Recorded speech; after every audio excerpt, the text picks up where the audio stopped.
Hello, in just a moment, the press preview as we take a look at the morning newspapers. First, though, our top stories this evening. The White House spokesman has confirmed President Trump will discuss ways to expand trade with the UK when Theresa May meets him on Friday.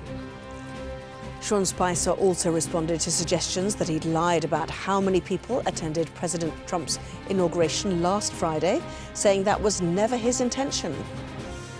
And the Defence Secretary, Sir Michael Fallon, has repeatedly refused to confirm details of a nuclear missile test that reportedly failed, but says he has confidence in the system. Hello there, you're watching Sky News and the press preview. In the next half hour then, we'll see what's making the headlines. This evening with the Daily Mail's consultant editor, Andrew Pearce, and the Daily Mirror's associate editor, Kevin Maguire. Great to see you both. Hello to you. So to the front pages then, the Times to start with says the US government urged Britain to keep details of the Trident test blunder secret. Trident cover-up descends into farce, that's the lead for the Eye. The Defence Secretary has kept MPs in the dark over the Trident misfire. That's according to The Guardian. While the Mirror says the Prime Minister was briefed about the missile failure. The Metro leading on that too. Its headline, Crash Test Dummies. But the Financial Times leads with Donald Trump's withdrawal from the Trans-Pacific Partnership. It says he's put protectionism at the heart of his economic policy. Daily Telegraph's front page also features the new US president, but focuses on his promise to make the special relationship between the US and the UK even closer. The Daily Mail reporting on scientific studies linking popular food products to cancer. The Sun has a photo of the Duchess of Cambridge. It says the royals are involved in a behind-the-scenes row with the organisers of the BAFTAs. While the Express has what it calls a new breakthrough in the treatment of arthritis. So, Andrew Pearce, Kevin Maguire are here. Straight to your paper, The Mirror, which I've just lost. Hold on, did bear with me. There we go. She did know, number 10, finally admitting Theresa May was told. How long do you think the picture desk took to find that picture of Mrs. May? That's not the most That flattering. is a classic. Not very long, actually. No. They'd have gone through loads and loads to find the one which makes her look like, ooh, I put my foot in it. And she has. And, well, look, the thing is, in my view about Theresa May, she was on the Marr show yesterday. Andrew Marr kept her feet to the flames on this story. It was on the front page of the Sunday Times. 4 times she ignored the question. Yeah. She should have answered it immediately. How? She could have parried it, in my view, and said, I'm not getting into stories about which affect national security.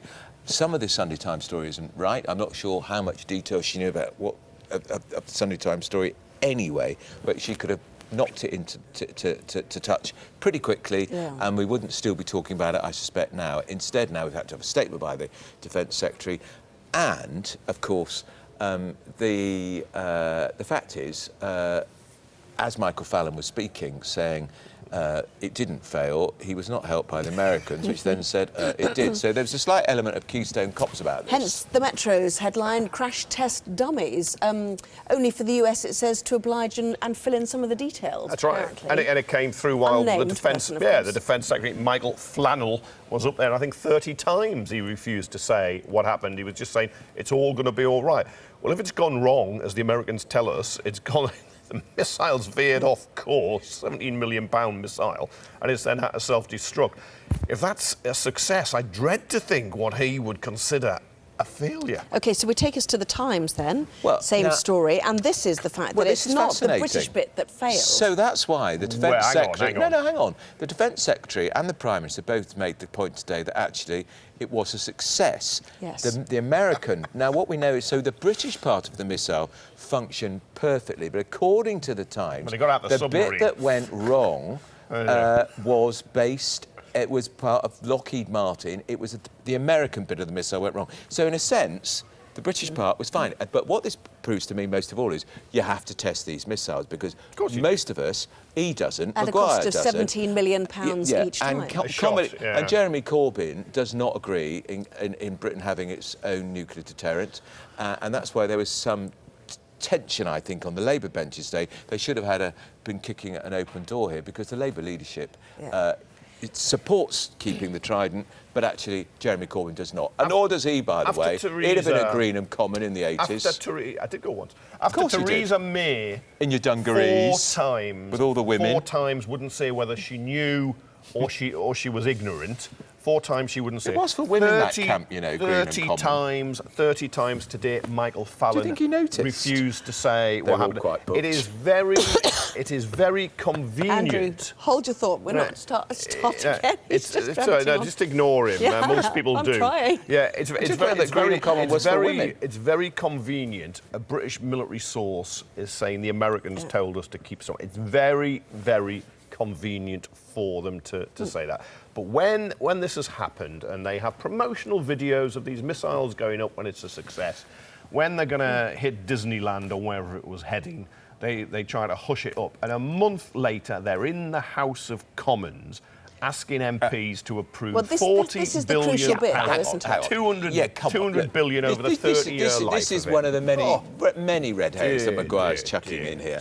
Look, the vote in the Commons in the summer was massive and overwhelming. Yep, it was. It was a margin of 355. It might have influenced about 2 of his lot of fellow travellers not to have voted in favour because there may have been one part of it was technically malfunctioning. But the fact is, overwhelmingly, the Houses of Parliament, apart from the Labour leadership, and Maguire here, who still hasn't told me what he was doing at Greenham Common, a women's camp in dungarees. I wasn't in a... But overwhelmingly the Commons approved it, and nothing that's happened in the summer with the test or in the Commons in the last 2 days will change that fact. No, it's the uncomfortable juxtaposition of this incident followed by that vote being so close together. That's right. That is the difficulty. It was the dishonesty and the deceit by omission. Now she says she knew. Why? We don't normally. Okay. No.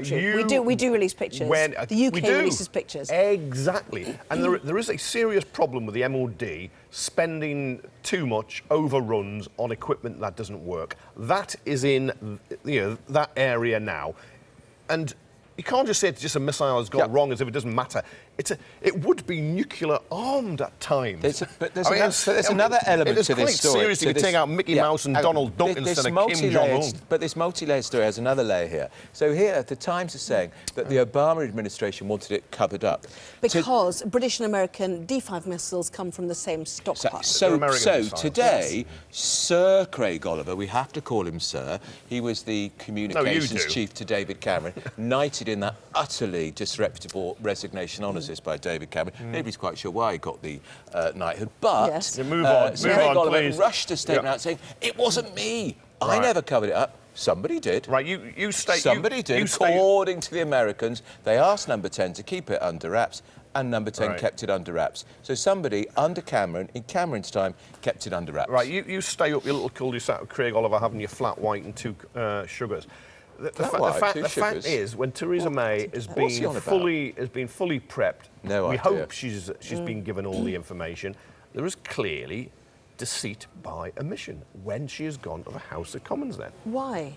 Because it's in the national interest not to reveal. No, he wants to give a running commentary. Security details he wants to give a running commentary. When even those they want on a running board commentary on the Brexit negotiations too. They're not going to get it. As John Speller, former Labour Defence Minister, who is a kind of Cold War warrior, would love household name in the Pentagon. As many of these missiles as possible. Would like even more. Made the point. The Russians will have known. They'll have known about the test firing because when you're putting up a missile that's going to go about 15,000 miles an hour, you notify other people so they don't think you've started World War III. And they will pick it up on their radars. If they let one off near here, we tend to let the Civil Aviation Authority. But this, of course, was done over the American side. It's political embarrassment, and they didn't want any hiccup in getting the case through Parliament to get all the money. Now, I agree. Making the point again, a margin of 350, that was a massive majority. What did Corbyn do, by the way? Did he absent himself? No, he voted against, as you know. The Labour Party voted against. The Labour Party's in favour. He voted against Labour Party policy. That's what he... Shambles, disarray. That's what he did.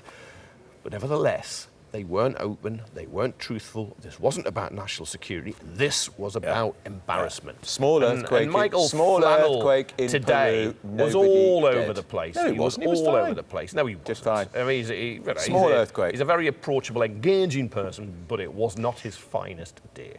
Shall we move on to Donald Trump and Theresa May and trade? She, of course, heading to Washington at the back end of this week. Conference. If there's a press conference, and I'm sure there will be, won't it be Friday. Fascinating to be a fly on the wall? Yeah. First woman Prime Minister, next to the President of the United States, who's sexual predator. I knew he'd say sexual. I think Kevin's going to say this for the next 4 years. It's going to be very tedious. I said even divisive more billionaire tedious as well. than the things he writes in the Daily Mirror. But it'll be fascinating to see the sort of questions that are fired at her about him. How many relate to trade and how many relate to his somewhat Neanderthal remarks about women in an earlier life. But you're pointing out that it's the Brexit-supporting newspapers who are very keen to make this That's happen. fantastic. Particularly the Telegraph. And I think there's a terrible neediness in British politics to pretend this special relationship really exists and to get over. Sean Spicer used the words today without being asked specifically. And he doesn't lie very often, we know that. She wanted to be first. And Blair Brown Cameron before her always wanted to get over there early. She was miffed. She was only great coup for her. She was only number 11 on the dial making up the time numbers. Now. First one Andrew, in. I can't hear what he's saying. Just as well. I know. Look, here's a Werther's original. You just have your Werther's original now. And he never gives me one, that's a trouble. Right, just wait, pause for a moment. I'm going to bring a blanket for his legs as well next time. So, right, she's desperate to be over there, and he wants female cover after he's had millions of women marching against him. He wants to be next to a female leader. You're not going to get, for instance, Angela Merkel, because she will take a much tougher line with him, because she said any relationship has to be based on values, while Theresa May, desperate of Downing Street, is keen just to be... Do you know, I've never, even by your standards, Kevin, that was hogwash. This is a fantastic boost for her. Yeah. It's a fantastic boost for the special relationship. So she gets a selfie. We want to do a trade deal with America. The ridiculous President Obama interfered in our referendum, said we'd be at the back of the queue. British words, not Americans, they don't queue.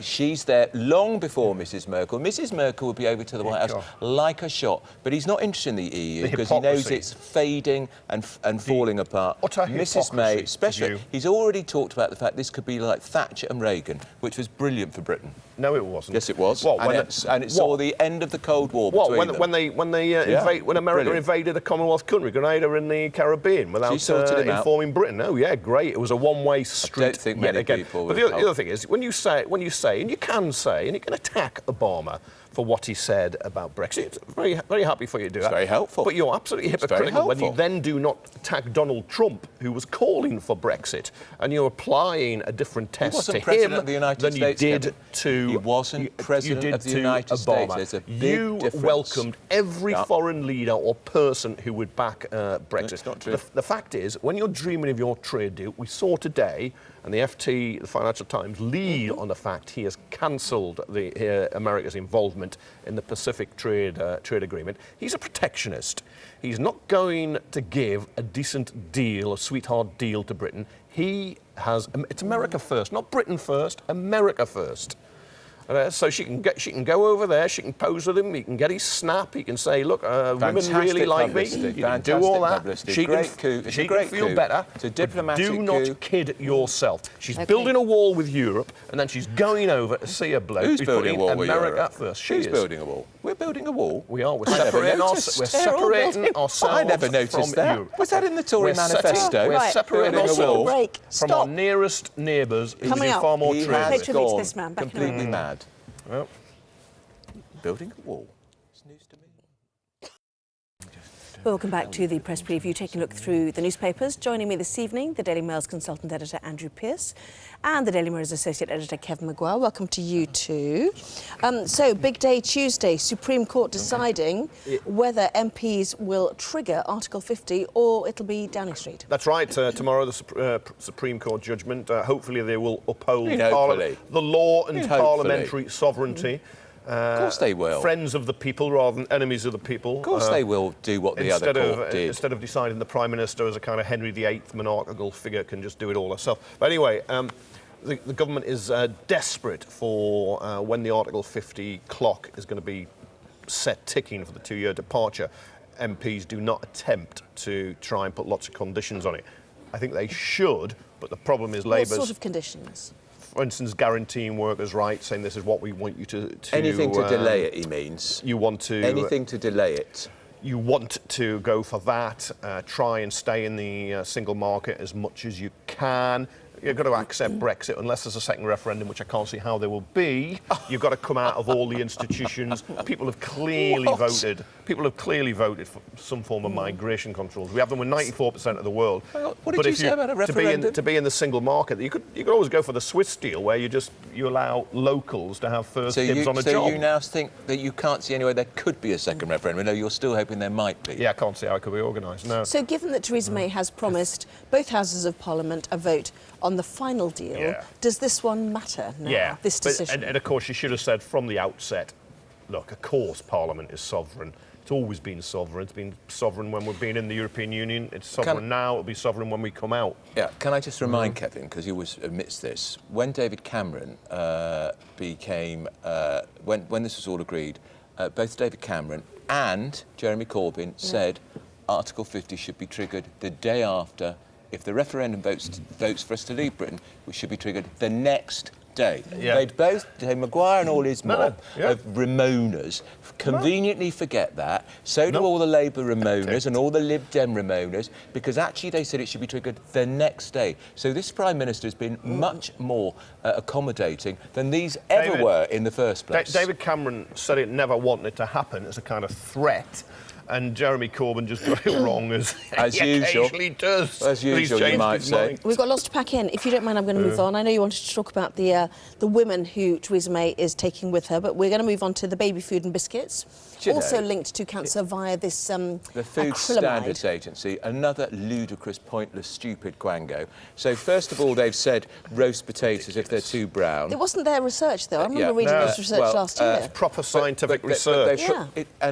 Completely not accepted by Cancer Research UK, who say the risk at best is slight. Because the mice that were tested have had massive quantities of acrylamide pumped into them. But now, of course, the Mail have got to the fact that this same ludicrous organisation says crisps, biscuits, baby food, it's coffee ridiculous. As well, it is just ridiculous. And it's all to do with levels of something called acrylamide. And it's practicing. just... I know. Well, we had to help Kevin. We were saying it phonetically for Kevin before we went on air, because it's a big word for the Daily Mirror. Acrylamide, Kevin. Acrylamide, right. Yes. These quangos are ludicrous. It's just a scare story. I'll tell you what's ludicrous. And you've had very nice brown roasted potatoes at my house, and you didn't complain. No, delicious. But some newspapers have made this into a scare story, and the Food Standards Agency has said right from the beginning, it is a very low risk, and it's over a lifetime. Well, why bother saying it then? So you have the information. If it's a low risk, why did you put it out there? If you want to change your behaviour.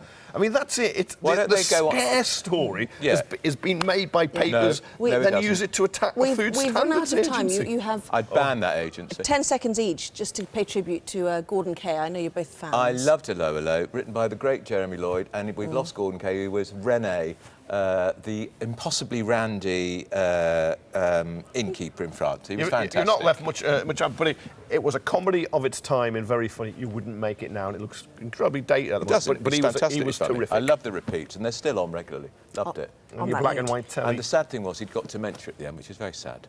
On that note, we will see you next week. Thank you both very much indeed. Andrew Pierce, Kevin Maguire, as ever. Thank you.